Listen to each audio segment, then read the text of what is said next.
వాళ్ళు పారిపోయావు కాబట్టి నేను పిల్లి రామకృష్ణారెడ్డి అన్నా. కాబట్టి దీంట్లో మీడియా మిత్రులు కూడా మాకు జరిగినటువంటి విధానం ఏదైతే ఉందో, మేము ఒక మంచి పని కోసం చంద్రబాబు నాయుడు గారు మమ్మల్ని పంపించారు. ఆ మంచి పని చేయడం కోసం వచ్చాను తప్ప అసలు నామినేషన్ల దగ్గరుండి వేయించడం కోసం కూడా కాదు. కంప్లైంట్ ఇవ్వడానికి వస్తే ఒక ఊరు నుంచి ఇంకొక ఊరు ఎవరన్నా నాయకులు వస్తే ఏంటంటే స్వాగతించాలి.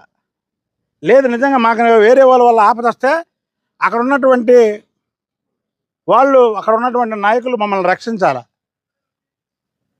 అరే నియోజకవర్గానికి కాపలాగా ఉండాల్సినటువంటి ఈ పిల్లి రామకృష్ణారెడ్డి మమ్మల్ని చంపితే మున్సిపల్ చైర్మన్ పదవిస్తానని ఏలం పాట పాడాడంటే ఇలాంటి వ్యక్తులు ప్రజాస్వామ్యంలో ప్రజల మధ్య తిరగడానికి అర్హులు కాదు.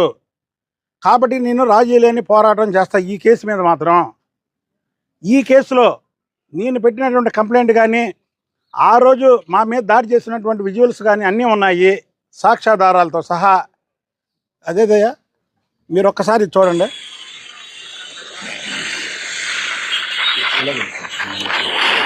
ఇదిగోండి అరుస్తున్నారు చూడండి బుద్ధాయం.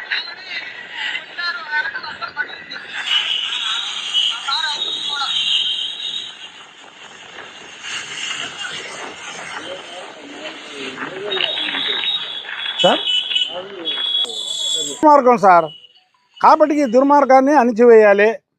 కాబట్టి నేను లాస్ట్గా చెప్పేది ఏంటంటే, ఏదో కేసు పెట్టాం, తూతూ మంత్రంగా అతను అరెస్ట్ చేశారు, వదిలేశారు, తర్వాత మళ్ళీ బెయిల్ మీద వచ్చాడు అనేది కాకుండా ఈ కేసులో నేను చివరి దాకా కూడా రాజీ లేని పోరాటం చేసి ఈ కేసులో పిన్నెల్లి పిల్లి రామకృష్ణారెడ్డికి, తురకా కిషోర్కి, ఆ దాడిలో పాల్గొన్నటువంటి వ్యక్తులకి శిక్షలు పడేదాకా కూడా రాజీ లేని పోరాటం చేస్తానని తెలియజేస్తాను.